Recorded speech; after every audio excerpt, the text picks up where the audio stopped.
Good afternoon, sisters. It seems very strange to gather without a homework.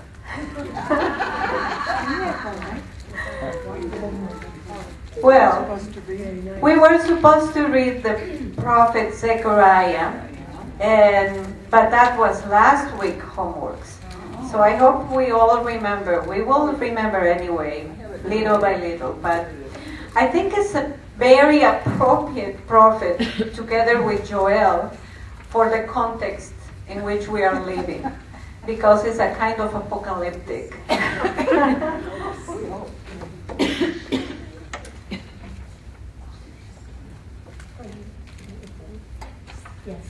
So last week we had a short introduction into the prophet Zechariah. He was a contemporary prophet to Haggai, which means around the 6th, 5th centuries after the exile. And as you remember, we discovered that we are not sure about his father's name, if it was Iddo or if it was Berechiah, or none of them, because if it was a confusion.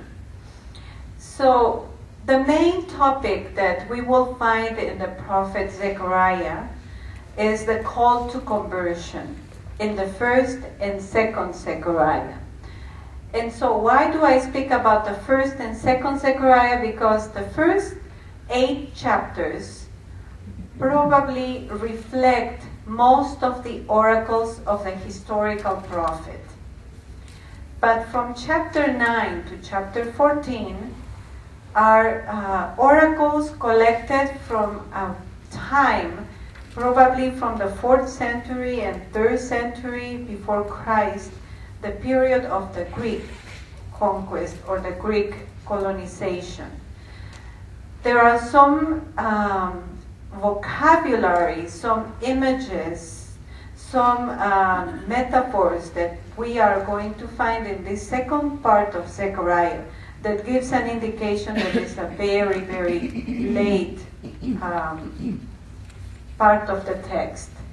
So in the first Zechariah, which is from chapters 1 to 8, we will find, first of all, an oracle at the beginning, from verses 1 to 6. And then we will find the 8 visions. 8 visions and some final oracles that has more eschatological perspectives or eschatological language. In the first oracle that we find at the beginning of the prophet Zechariah, you will find that the word turn back or return, the word shuv in Hebrew. And the original meaning of this word shuv is, I'm walking and I have to turn back. That is the call that the prophet is doing to the people. Completely turn back of what you are doing to God's pathway, to God's way of, or to God's journey, to God's face, to God's willingness. Do not just change or look for another path, but completely turn back your own life, transform your life, and convert to God.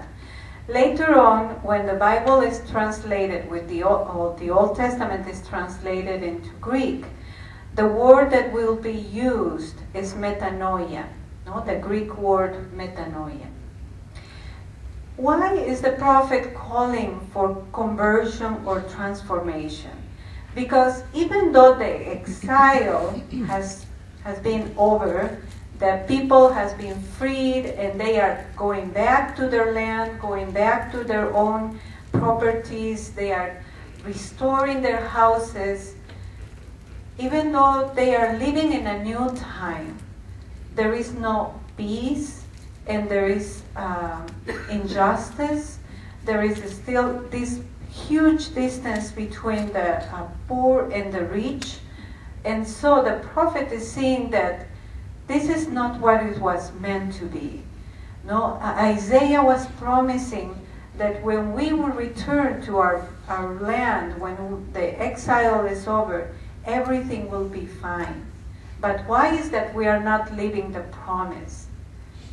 And the prophet Zechariah is going to say, because we are not behaving. we turn back physically, but we didn't return with all our heart to God's wills or to God's calls. So that is one of the main calls of Zechariah in this first oracle, to convert, to go back to God's pathway. And then we have in the following 6 chapters another way of addressing to the people that Zechariah does, as we found in the prophet Amos. In the prophet Amos, you have seen that we found 4 visions. 4 visions. The vision of the locusts, the vision of the drought, the dryness of the land, the vision of the fruit that were ready to be eaten, the mature fruit. And we also found the vision of a measurement. Very similar to Amos chapter 7, we will find in these 6 chapters new visions that the prophet communicates to the people. And the purpose of these visions are to instill hope and also call for judgment, or call for to the people to the assurance that the nations who have brought disgrace to the Israelites will be judged by God. So in the first and the last vision, first we have the 4 horsemen, and the last vision will be about the 4 chariots. And the way I put it in colors is to see that the 8 visions really have some relationship between themselves. There is an internal relation. For example, we see the 4 at the beginning and 4 at the end. And why these 4 are presented in the extremes of the visions? Those visions are about the world or the universe. They are referred to how God is present in the universe, not only with the Israelites or not only with the specific people. How God is making present himself, herself into the universe. And so the 4 represent for Zechariah, the 4 winds, or the ends of the world, the extension of the universe. That was in the conception of the Israelites. 4 is the complete, the ends of the universe are guided by the 4 corners of the universe. So, as well as the people in Israel have suffered on the hands of Egypt, on the hands of the Assyrians, on the hands of the Babylonians, and now on the hands of the Persians. Also, there are from the 4 corners, God is going to come and going to judge these nations that have oppressed Israel. So that is the hope that is communicated with this vision of the 4 horsemen and the 4 chariots. You will see that in the book of Revelation, the same imagery or the same vocabulary will appear. In the book of Revelation, we have also the 4 horses that are coming to judge, are sent by God. The meaning is different because that is a different time in which the Christians are living. But in this case, Zechariah is speaking about how God is going to be present in the universe. The second vision and the 7th vision, which speak about the 4 horns and 4 blacksmiths and the woman at the container, have to do with the nation, specific nations that oppressed Israel. And the 4 horns, as I said, were probably Egypt, Assyria, Babylon, and Persia, by the time that Zechariah was pronouncing these oracles or these visions. And so the four horns, what is the meaning of a horn? For the Old Testament, we will find, for example, in the book of Exodus, chapter 34, when Moses goes up to the mountain and he faces God, he is given a kind of a horn. Many of our translations put that his face was brilliant, no? But that is not a very literal translation. The literal translation is that Moses had a horn. And the horn meaning is power. It's not the devil. No, and one of the statues that you, if you go to Rome and you see the statues of Moses in Vatican, you will find that Moses is with the two horns, which means power, the power that Moses received from God to be the leader for the liberation. So this, in the same way, the four horns here represent the power of these nations that now are going to be destroyed by the blacksmiths. And the blacksmiths are people who are not working with armament or arsenal, but in the past, the blacksmiths were the men who prepared tools for agriculture, tools for working in the land, etc.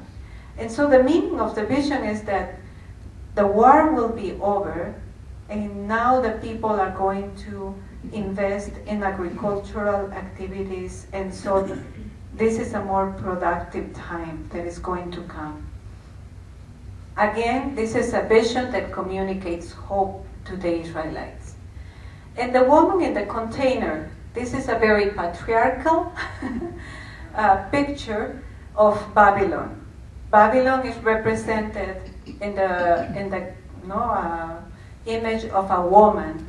And as well as Babylon came with all the sins, all the destruction, all the suffering for Israel, in the same way, Babylon will be taken away. No? The woman is taken away in a container. Why am I not showing the pictures? Those are the horses, these are the women. No? The two images of these people with wings that bring Babylon to where Babylon should be, in Babylon. So out of Israel is being driven all the destruction that came with Babylon. And actually these people with wings, what reminds you having people with wings? Angels. Angels. And this is coming from the culture of the Persians. This is an influence of the Persians. For the Hebrew people, angels, that we find, for example, having a conversation with Abraham, or an angel that comes and visits Moses, or angels that go and visit some people, they are not characters with wings, but it's under the influence of Persia that we will see that every creature that comes from God comes with wings. So that's the imagery that came actually, and also our images that we have, our angels, are coming under the influence of the Persians. Then we have another set of visions. We have the man with the string of the measure, and then Joshua, who is receiving a new robe. And these two, the third and the fourth vision, actually speak of the hope of the population in Judah.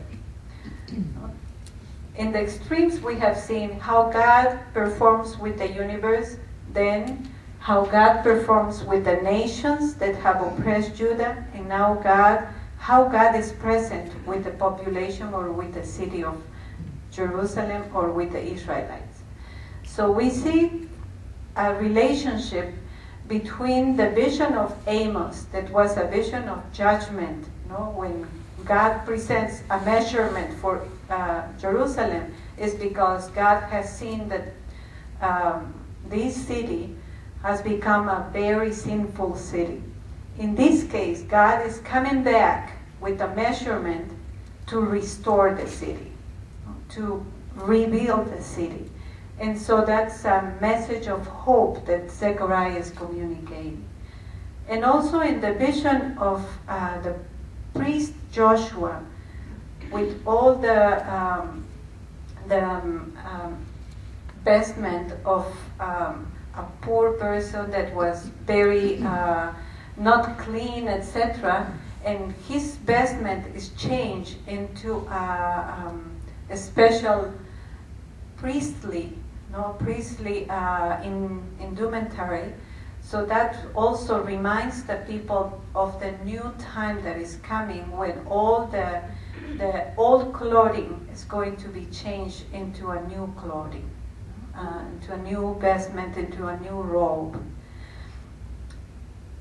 Also, we find in the sixth vision about the scroll, this big scroll that is coming from heaven to the people, communicating that all the lies and the people who were thieves or were stealing of others will be judged.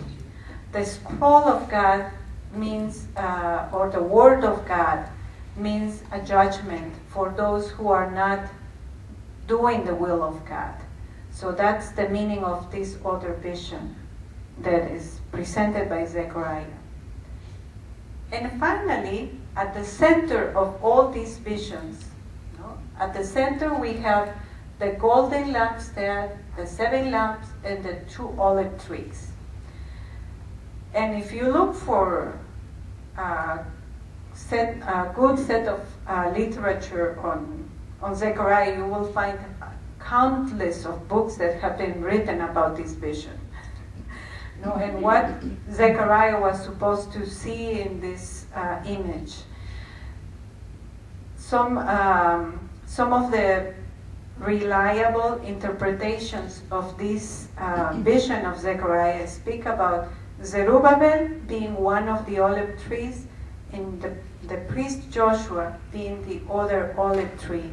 And so in the vision of Zechariah, the political government and the priestly or the religious government are going to be the future of the restoration of the people of Israel.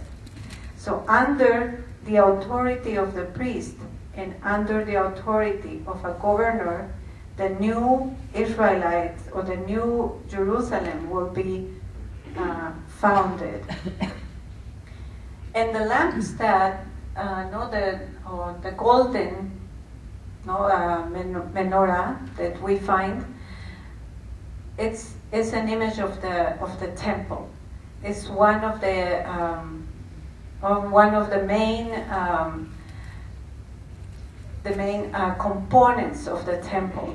And the number 7, wants to reflect again the complete presence of God, or lights of God everywhere. God is present, or the eyes of God are in everywhere and everything. And actually the interpretation of this 7 is in chapter 4. If you go to chapter 4, verse 10, you will see that these 7 are the eyes of the Lord, which range through the whole earth. So sometimes we have to just look into the same section of Zechariah to find the meaning of what was implied. In the end, the whole section of the visions want to communicate that to the people. And that's what apocalyptic literature do in times of crisis. And I was telling you that this is very appropriate for our times because we are living in times of crisis. And the apocalyptic literature comes also in times of crisis when human beings feel that they are powerless to change the situation. So they trust that God is going to bring everything. So God is going to determine the future of these people, the future of the world, the future of the universe.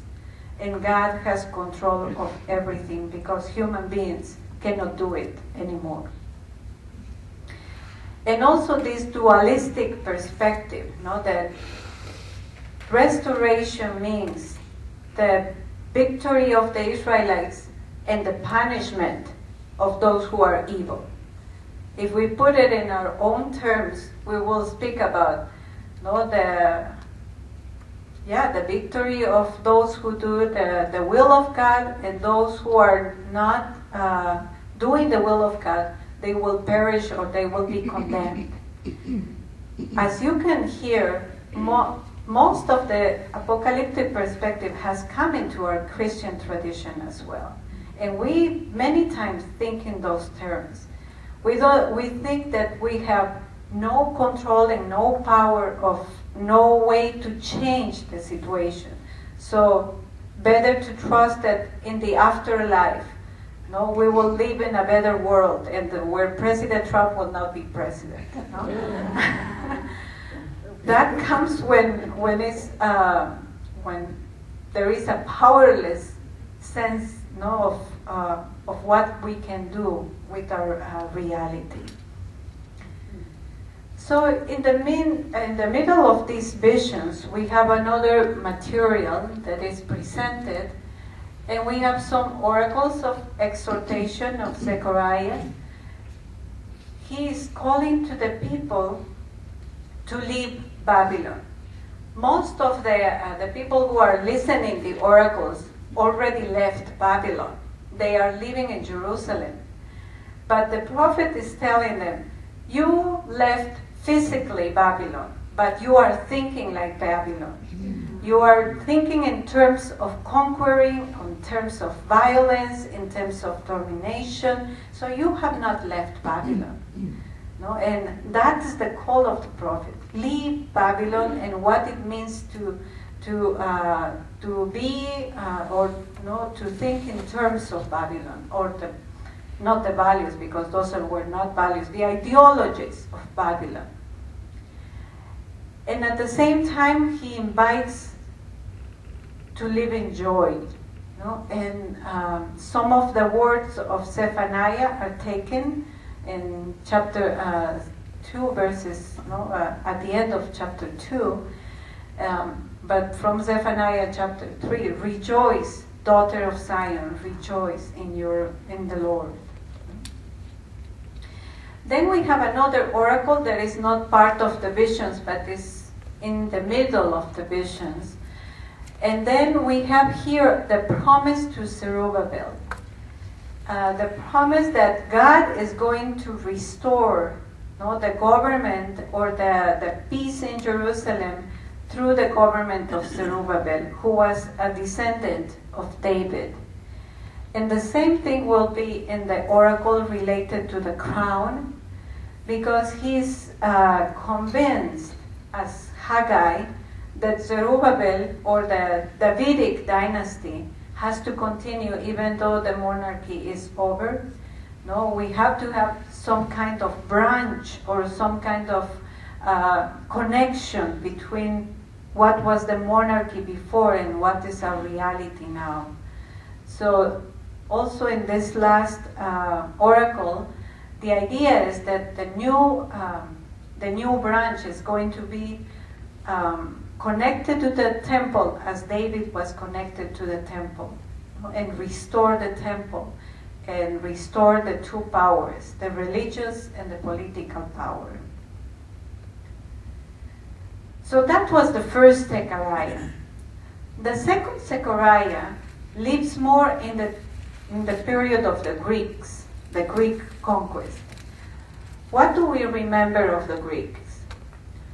we all remember Alexander the Great. You know? Alexander the Great was how old when he conquered almost all the eastern area? In his 30s. He was in his 30s. You know? In his 30s. That's very young, even younger than me. And when I teach this class to some of the students, I say, okay, how old are you? Okay, you need to conquer the world. Not to the seminarians, and they say, oh, we haven't do anything. So, in the Greek period, we have these three important moments. First, we have the conquest of Alexander the Great, but he died very young, no, after some years in a very obscure death, no, that probably was attributed to one of the generals who wanted to govern the whole area that he conquered. So after Alexander died, the whole regions, all the regions that were conquered by the Greeks will be divided in four, into four generals. And there are two generals who are going to be in the eastern side, Ptolemy first and Seleucus first. And Ptolemy the first is given all the area of Egypt, and from Egypt and all the southern area of Israel, and Seleucus is given the whole the Middle Eastern area, what was Babylon, what was Persia, what was Israel and Damascus, etc.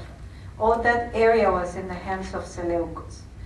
But because Ptolemy and Seleucus made an alliance, and the daughter of one was married to the son of the other, so Ptolemy was given the control of the area of Israel.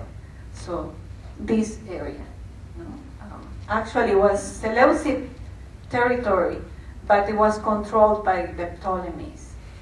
And over 80 years, there will be constant wars or battles between the descendants of Ptolemy I and Seleucus I for the area, for this area, for the control of this area.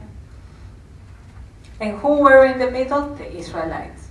So they are always in the middle of these big nations. So that is going to be the Seleucid period, when the Antiochus III wins over one of the Ptolemies. The Seleucid government is going to be the controller of the area. And everything was very fine until Antiochus IV was born. When Antiochus IV was born, he was a Hellenizer.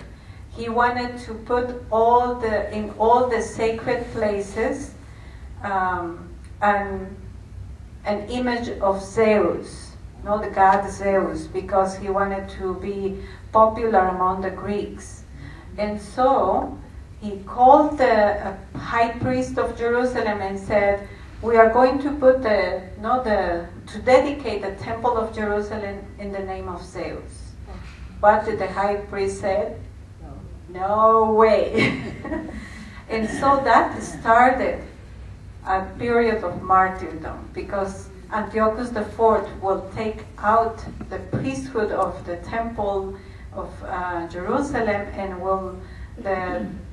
all the priestly families will gather together and start a kind of a battle against the army of Seleucus, of Antiochus. And that's going to be the time of Judas Maccabeus and his brothers, who are going to be faithful to the temple and try to reconquer the temple for the Israelites. This is not something that only was imposed to the Israelites. The Samaritans had their own temple to Yahweh, and the Samaritans received the same requirement by Antiochus. But they were clever. no, more clever than the Jewish people in Jerusalem. They said, okay, you can dedicate to Zeus our temple in Samaria, but because if we go, we are going to worship Yahweh. If you go to the temple, you can worship wherever you want. No? And so they continued worshiping Yahweh in the temple of Samaria, and the Samaritans' temple was not destroyed. And that was the beginning of the hate-love relationship between the Samaritans and the Jewish people, because their temple was taken by the Antiochus IV, but while the Samaritans' temple continued to be functioning in the same way. So sometimes, to be more clever helps. Well,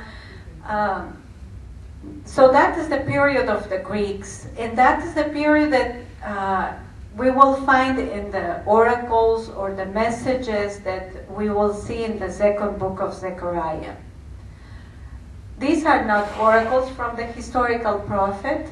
The final edition was probably in the time of the Ptolemies or Seleucids, probably the Seleucids, because there is some mention of the Greeks. And we have here, in this second section, no reference to the time of when the oracle was pronounced. Last week we have seen Haggai. We have even the day, the year, who was governing, etc. And in the first chapters of Zechariah, that's the same characteristic. The oracle in the time of Darius, in the year of, in the second year or this month, etc. But in the second book of Zechariah, we will not find that.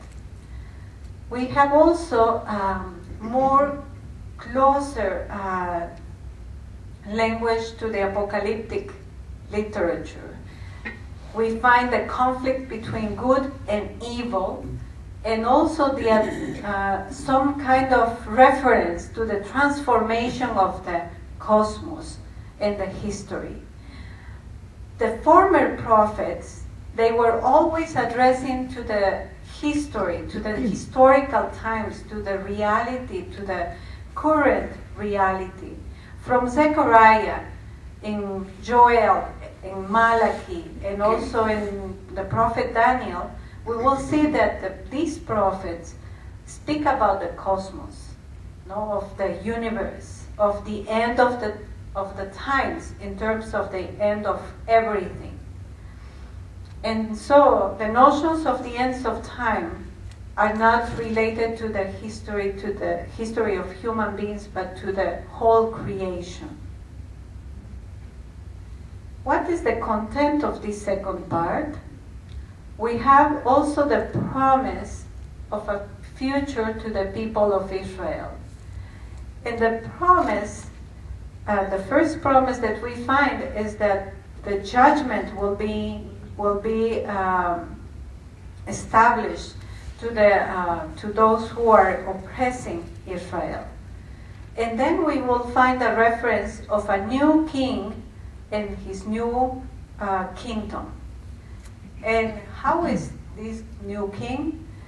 He's going to come in a donkey. He's going to be a humble king, a liberating king, a victorious king, and a poor king. The image that they have, the Israelites have, of a king is somebody who is coming like Alexander the Great, with the cavalry, with the horses, etc. Who rides a donkey? Those who are working in the lands, in the farmers use a donkey. Also the merchants, the people who sells products use a donkey.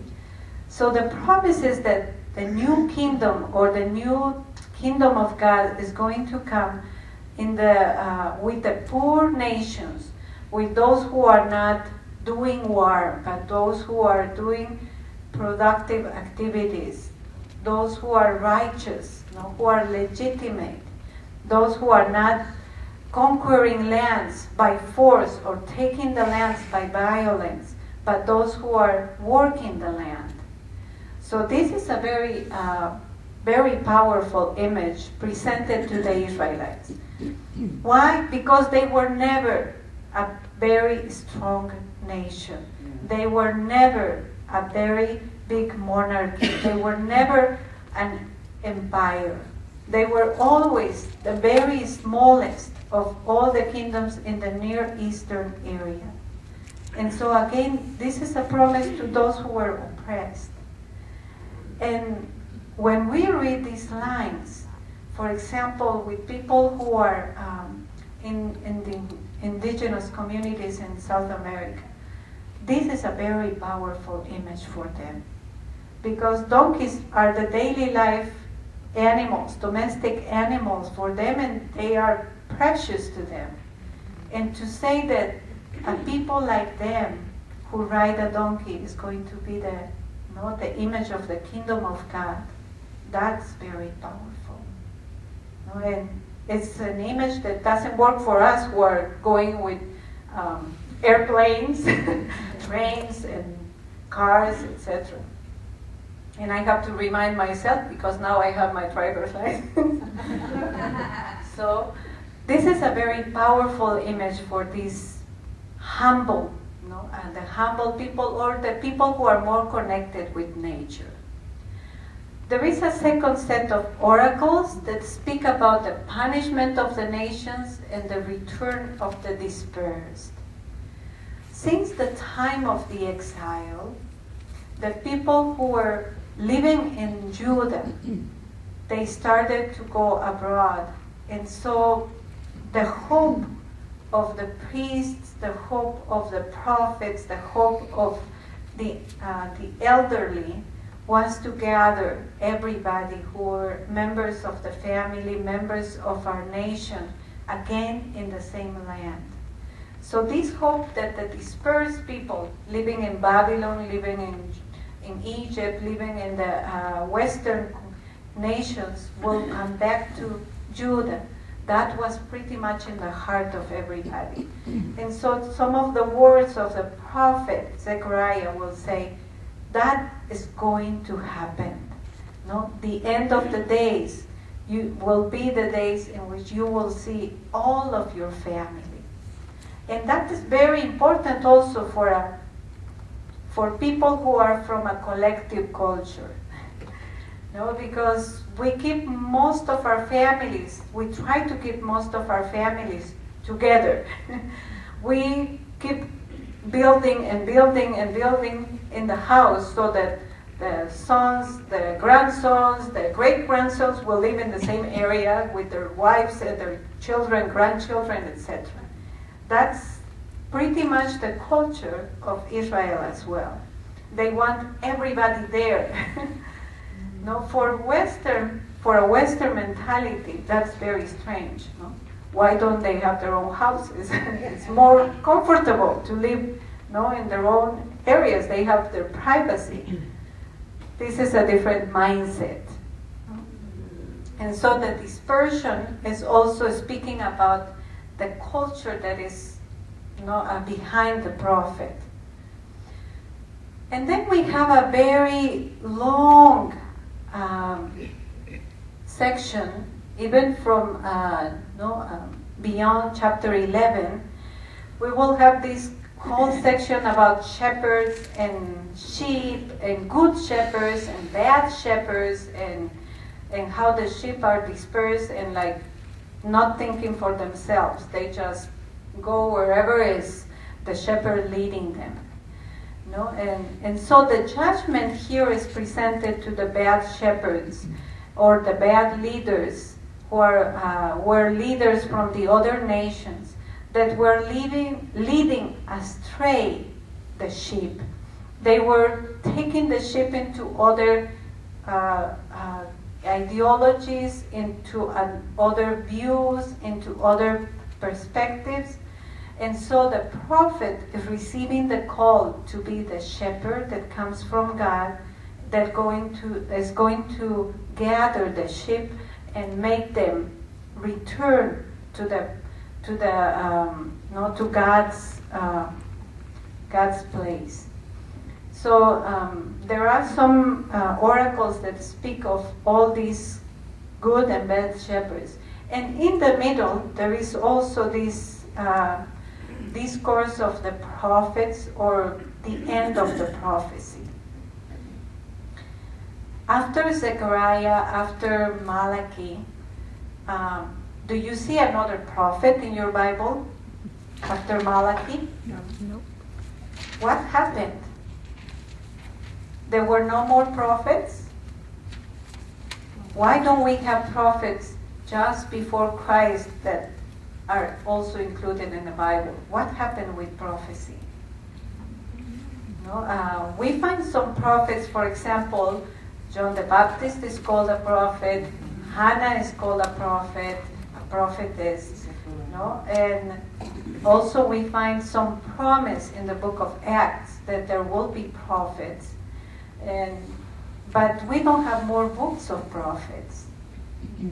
And in Zechariah we find this writing about the end of the prophecy. Because many of the prophets that were supposed to be in the side of the people, they became entangled into the government, no? And so they started to be counselors, no? And involved in the court, involved between the political parties. And so when a prophet gets involved in the power, in the institutional power, the prophet lost the charism, the spirit, the freedom to speak. And that was probably behind the lines of Zechariah. Many of the prophets are losing the spirit because they are becoming more in collusion with the political groups. And so they cannot speak against a ruling government. They cannot address something that is going to be strong to them. And in chapters 12 and 14, we have this prophecy about the new world. How is this new world going to be in the image of the prophet, or in the mind of the prophet? Well, it's going to come with judgment. It's going to come with transformation. No, the end of the day is going to come as darkness, as confusion, as something that is not easy to grapple with. And this image of darkness is very powerful and is very meaningful for our times, because we think that when we have the light, everything is okay. But when we have darkness, oh my. And in the first lines of Genesis, we find that God is in the middle of darkness. In the middle of darkness, the Spirit is living. And also here, the prophet Zechariah reminds us that the end of the day of the day of the Lord is coming in the darkness. Not conquering the darkness immediately, in the darkness. So the darkness, the confusion, not seeing clearly, not understanding, the crisis, no, all of that reminds us that God is present, that God is there, no, that God is not away. We don't have to avoid the darkness, but we have to find God in the middle of darkness. So that's a very nice presentation of Zechariah about the day of the Lord.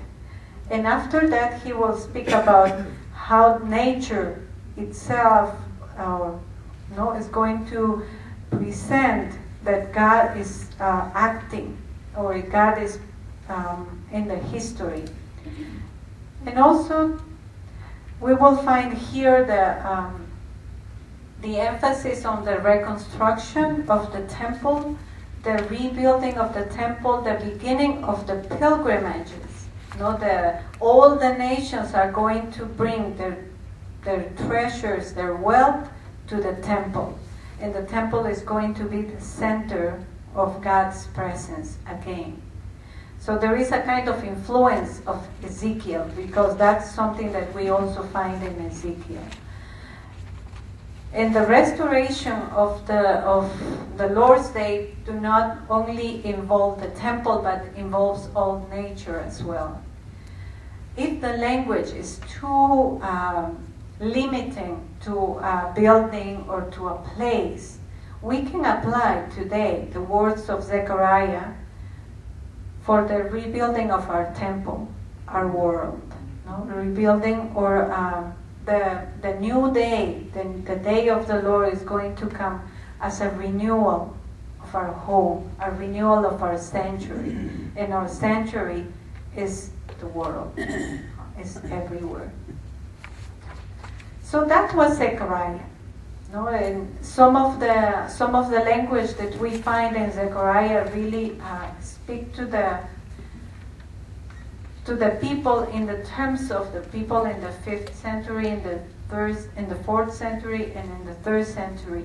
But we can apply some of his oracles and try to find the new metaphors that we can use for the temple of God, for the restoring of the people, or the restoring of God's will. Okay, we are going back into the pages of our Bible, and now we go into Joel.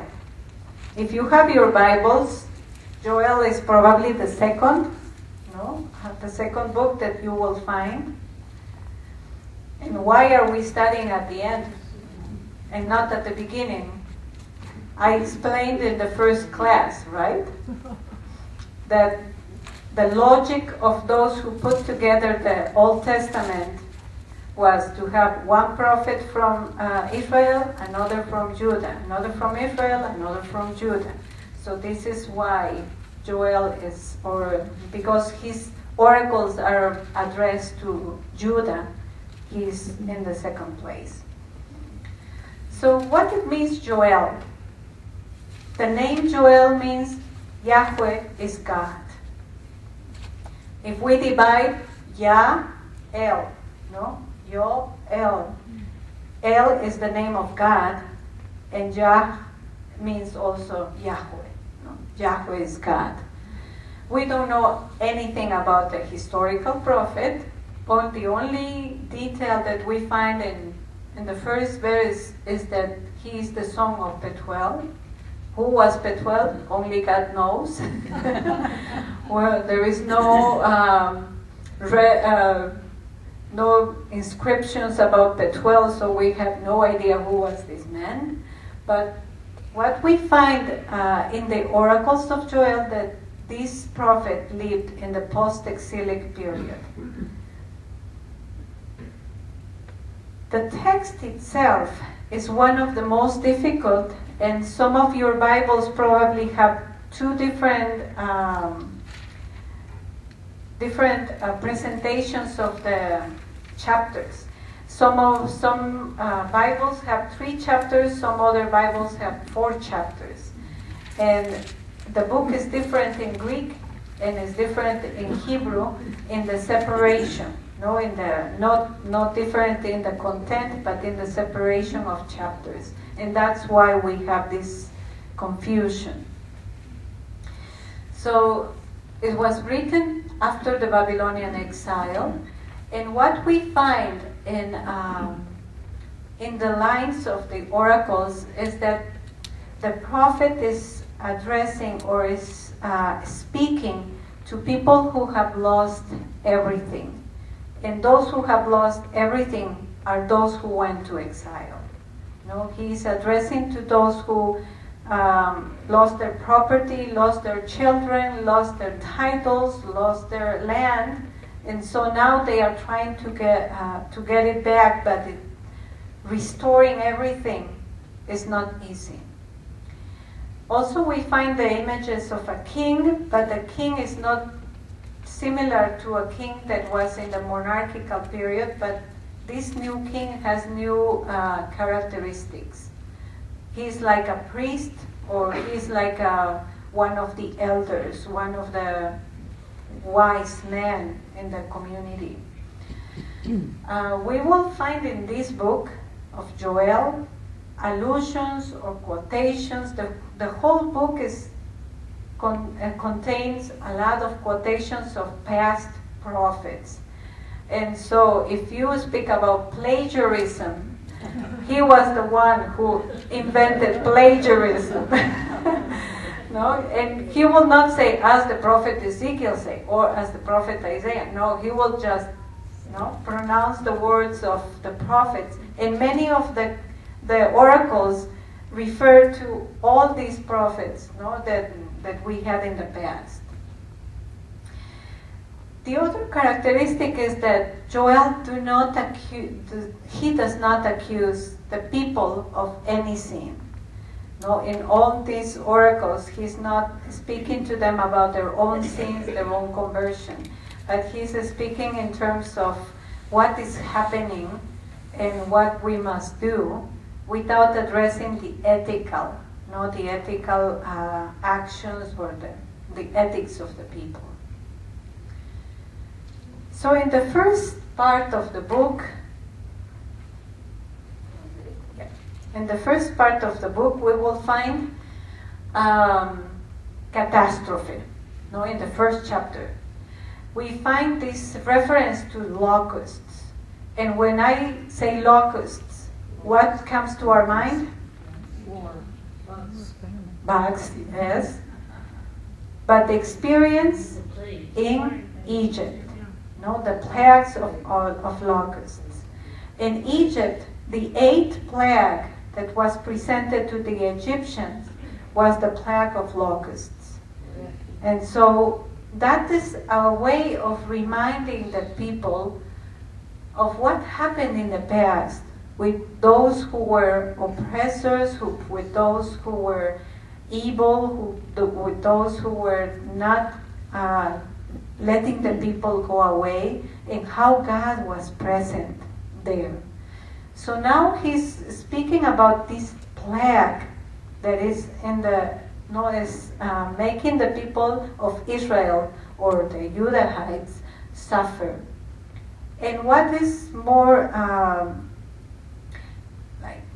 angering or enraging the prophet is that the people are not doing anything.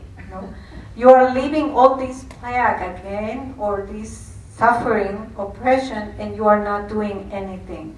Why is not action taken? What is this kind of feeling that he has is not addressed to everybody, but to address to the priests and the political power. Because they have the power to change the situation. They have the power to transform the life of the people, and nothing is happening. And so what he proclaims as an alternative is not a conversion, is not an action, but he is asking for lamentation. To have a ritual, to have a mourning, to have a kind of a cultic action to ask God for help. So in front of tragedy, again, the prophet is going to remind that in the darkness, as Yahweh's day approaches, Yahweh's day as a day of darkness, we have to mourn, we have to do penance, and we have to do prayer. And what did we do yesterday? Prayer and fasting, because we were living in times of crisis, in times of critical time, period. So that's coming also from the custom of the Israelites. If they were living through a difficult situation, the prophet is calling for mourning, for prayer, for lamentation, for some cultic action that will bring God's power into the reality. So the priests asked God for mercy. Yahweh, forgive your people. Do not hand them over so that the nations do not dominate them. Let the other kingdoms not scoff and ask, where is your God? Actually, the people themselves are not asked to do anything, but they are, what the prophet is saying is, trust in God. God is going to do, God is going to act, God is going to transform the situation. You pray. That's very apocalyptic.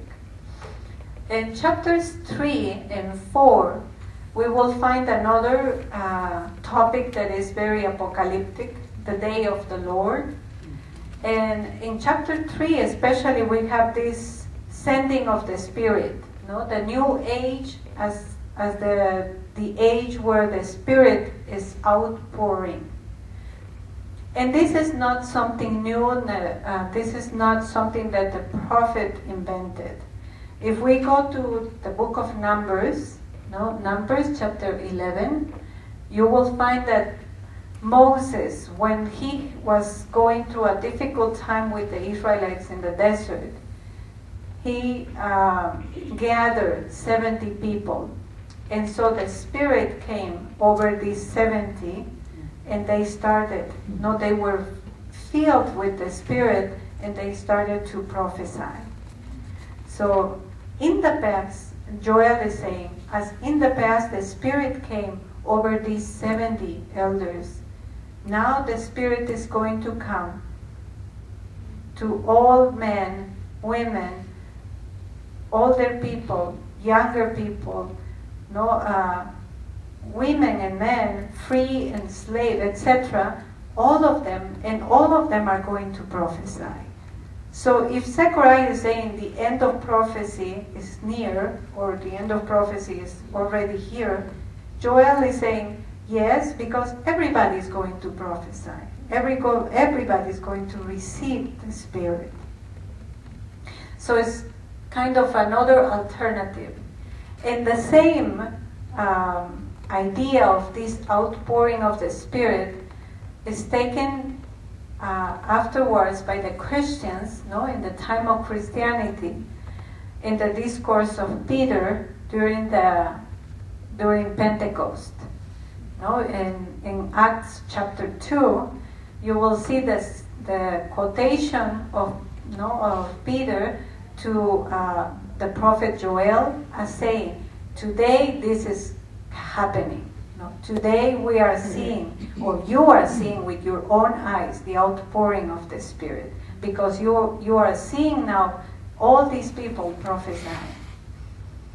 So, and in Joel chapter 4, we will find also the topic of the new age as judgment for the oppressive nations, and the final restoration of Judah that also has the temple at the center.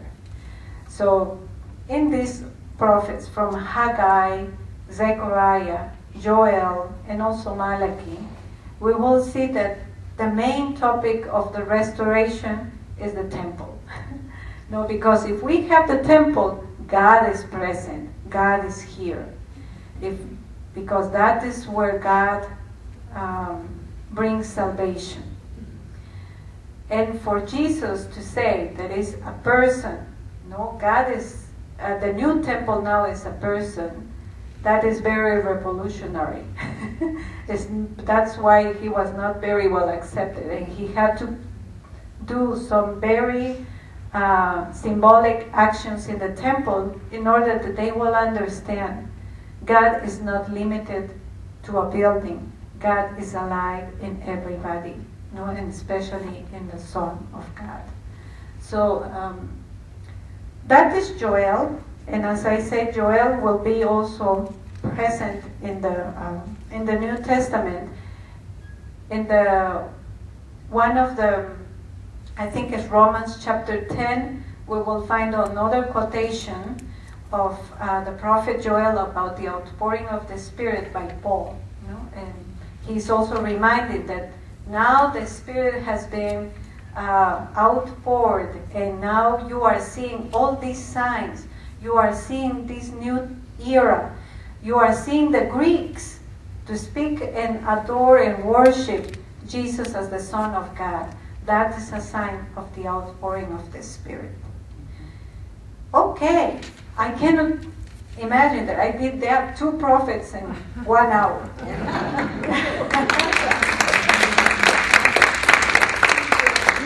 Next week is going to be our last week class, so I will ask you to bring all your handouts of the prophets. Read Malachi. Malachi is not very long. And from all your handouts, go through them and choose one of the prophets and as your favorite. And then try to explain why do you like this prophet. If somebody likes Amos, I will be very happy. No? But I know that many of you had a very hard time just going through all the oracles of Amos. So bring your notes and choose a favorite prophet, because we are going to share for the last class. Okay? See you next week.